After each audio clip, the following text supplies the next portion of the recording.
Hi friends, ఈరోజు కాకరకాయ నిల్వ పచ్చడి ఎలా చేసుకోవాలో చూద్దాము. ముందుగా కాకరకాయలను వాటర్తో శుభ్రంగా క్లీన్ చేసుకొని వాటిని ఒక పొడి క్లాత్ మీద వేసుకొని 1 or 2 hours చెమ్మ తేమ లేకోకుండా ఆరబెట్టుకోవాలి. తర్వాత చిన్న చిన్న ముక్కలుగా కట్ చేసుకొని పక్కన పెట్టుకోవాలి, ఆరబెట్టుకోవాలి. తర్వాత ఒక 300 grams చింతపండును తీసుకొని పండును బాగా శుభ్రం చేసుకొని వేడి వేడి నీళ్ళను పోసుకొని ఒక 15 to 20 minutes అలా పక్కన పెట్టుకోవాలి.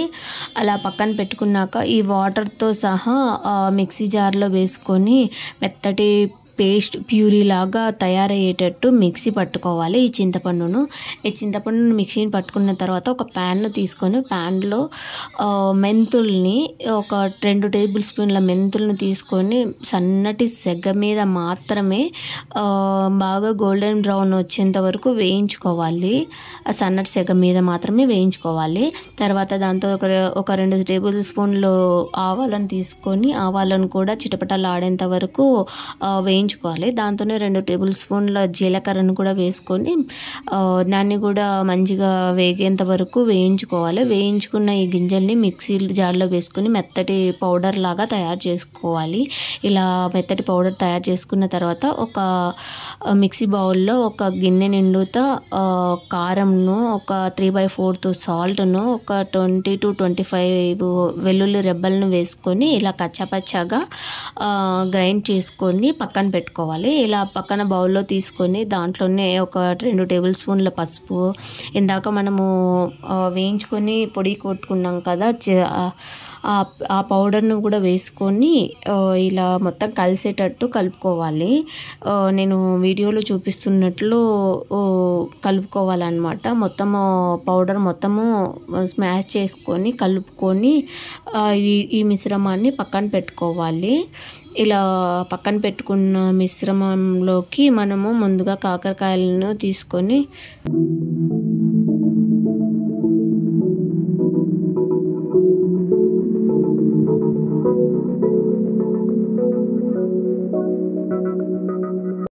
రెండు కప్పుల ఆయిల్ను తీసుకొని బాగా మరగనివ్వాలి.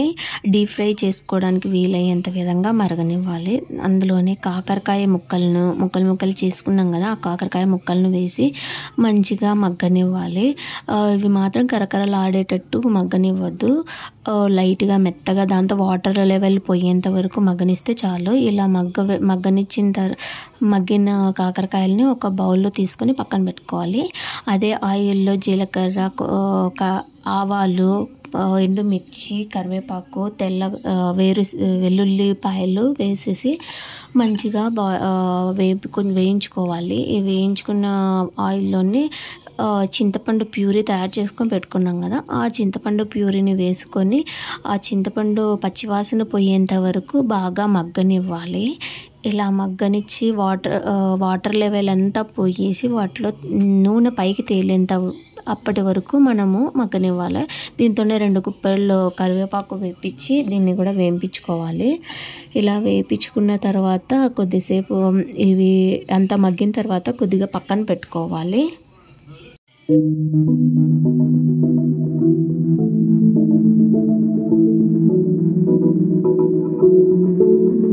పైకి తేలేంత వరకు మగ్గనివ్వాలి. తర్వాత కాకరకాయల్లోకి కారం పొడిని మనం మిక్సీ పట్టుకున్నాం కదా, వెల్లుల్లి కారాన్ని మొత్తం బాగా కలిసేటట్టు కలుపుకోవాలి. మొత్తం ముక్కలకి ఉప్పు కారము సమభాగాల్లో కలిసేటట్టు కలుపుకోవాలి. ఇట్లా నేను చూపిస్తున్న విధంగా కలుపుకోవాలి.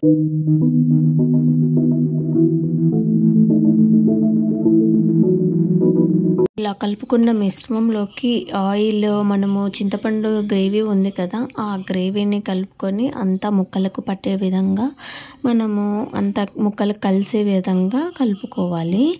ఇలా కలుపుకున్న ఆ మిశ్రమాన్ని ఒక 8 డబ్బాలో వేసుకొని నిల్వ చేసుకుంటే ఒక 1 year 2 years 1 year వరకు మంచిగా ఉంటుంది. ఇంకా ఫ్రిడ్జ్లో పెట్టుకుంటే ఎక్కువే వస్తుంది, కానీ దీంతో చేదు కానీ ఏవి కానీ లేకోకుండా బాగా మంచిగా ముక్కలకి పట్టేటట్టు మంచిగా ఉంటుందండి. చేదు అస్సలకు ఉండదు. మీరు ఒకసారి ట్రై చేయండి. ట్రై చేసి ఎలా ఉందో కామెంట్ చేయండి.